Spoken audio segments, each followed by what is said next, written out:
ইরানের ঘনিষ্ঠ মিত্র হিসেবে পরিচিত চীন ও রাশিয়া জাতিসংঘের নিরাপত্তা পরিষদের জরুরি বৈঠকে ইসরায়েলের অব্যাহত হামলার নিন্দা জানিয়েছে। তারা অবিলম্বে উত্তেজনা বন্ধের আহ্বান জানিয়েছে, একই সঙ্গে সতর্ক করেছে এর ভয়াবহ বৈশ্বিক পরিণতি হতে পারে।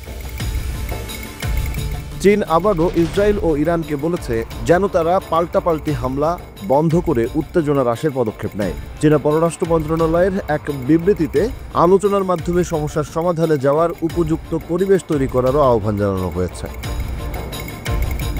ইসরায়েল ও ইরানে অবস্থিত চীনা দূতাবাসে হামলার পরে নিরাপত্তা সতর্কতা জারি করেছে এবং চীনা নাগরিকদের সতর্ক থাকতে বলেছে দেশটি। 2024 সালের অক্টোবর মাসেও চীন একই রকম অবস্থান নিয়েছিল।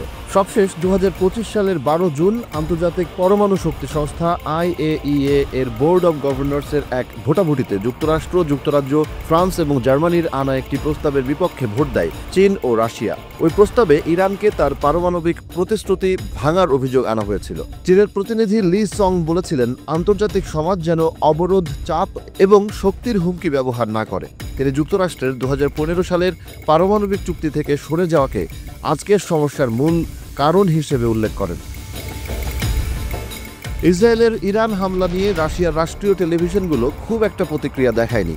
রাষ্ট্রনিয়ন্ত্রিত দুটি প্রধান চ্যানেল, রাশিয়া চ্যানেল 1 এবং চ্যানেল 1, রিপোর্ট করেছে ইসরায়েল শুধু পারমাণবিক স্থাপনাগুলো নয়, বেসামরিক এলাকাও লক্ষ্যবস্তু করেছে।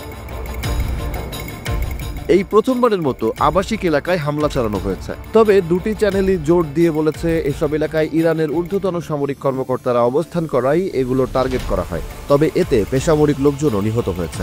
সম্প্রতি ইউক্রেন থেকে মধ্যপ্রাচ্যে হাজার হাজার বিমান প্রতিরক্ষা শেল সরিয়ে নেওয়ার খবর ইঙ্গিত দেয় যে যুক্তরাষ্ট্র হয়তো দ্বিমুখী খেলা খেলছে। এদিকে রাশিয়ান ফেডারেশন এবং ইসলামিক রিপাবলিক অব ইরানের মধ্যে গত 17 জানুয়ারি স্বাক্ষরিত বিস্তৃত কৌশলগত অংশীদারিত্ব চুক্তিতে সামরিক সহযোগিতার উন্নয়ন অন্তর্ভুক্ত আছে। তবে এপ্রিল মাসে রাশিয়ার উপপররাষ্ট্রমন্ত্রী অ্যান্ড্রেই রুডেনকো বলেন, যদি ইরান যুদ্ধে জড়ায় তবুও রাশিয়া সামরিক সহায়তা দিতে বাধ্য নয়।